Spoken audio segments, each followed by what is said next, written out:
There is a house that I spent a good portion of my childhood in, and the house that I, to this day, although no longer living in it, will always call my true home.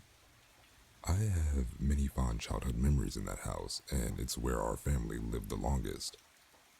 What I'm about to describe are all real events experienced in this house by me and the rest of my family. These are true accounts and are not exaggerated in any way. I've always known that house was haunted. Not to the point of being insane and deadly like you see in the movies, but plenty of unnerving things have happened there. Let me start by telling you a little bit about the house. The first thing you should know is that it's very old, from the 1800s. It used to be a hotel. When my family bought it, I, being the youngest, was only a little kid. We remodeled that house and even extended it a little. It took a very long time, but eventually that old rickety house from the 1800s got a brand new, modern makeover. However, the things lingering in that house, which we couldn't see, stayed. At first it started out with smaller things. My older brother would occasionally be falling asleep in his room upstairs, which was always cold, and someone would blow in his ear. He would open his eyes and look, but of course nobody would be there. We were told by a few different people that a cranky old woman used to live there who would sit out rocking in her rocking chair on the balcony, which we removed, yelling at people who would walk by. There was one night during which of my older sisters was sleeping on the couch in the living room. She started hearing a creaking sound. She described it as wood creaking rhythmically coming from the spot just outside one of the upstairs windows, which used to be a door that led out to the balcony that no longer exists. One time when I was little, being all adventurous like I was, I took a digital camera up to the furnished attic at night where it was quiet and pitch black. I made my way to the middle of the room, held the camera, and started snapping pictures. I could only see what I was taking pictures of when the camera would flash, and then afterwards when I looked at the taken picture on the digital screen.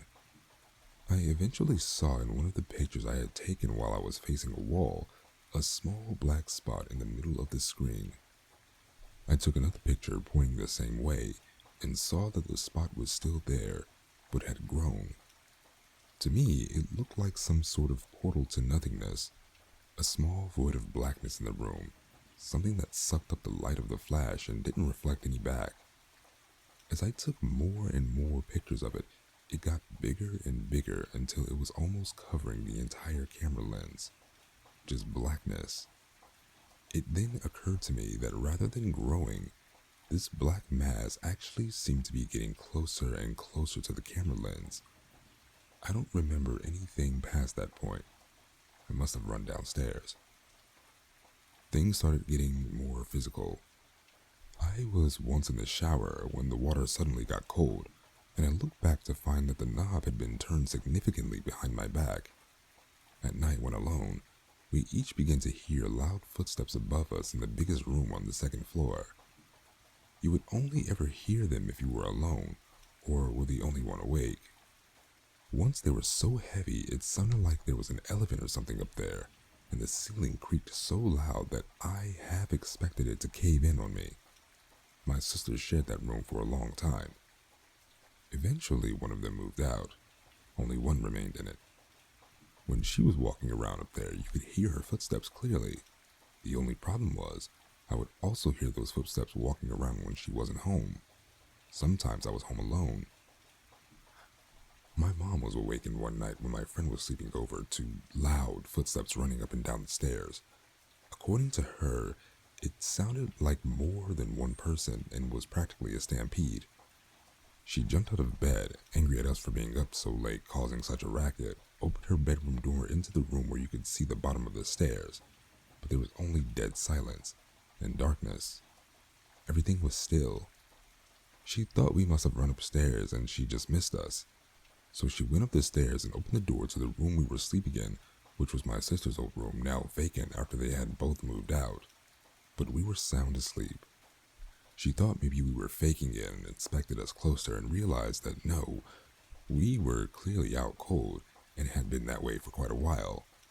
She mentioned all of this to us the next day, maybe still wanting to think that it was us, but we of course had no idea what she was talking about. One night, I was just about to fall asleep when I heard a man's voice right in my face whisper the word, bang.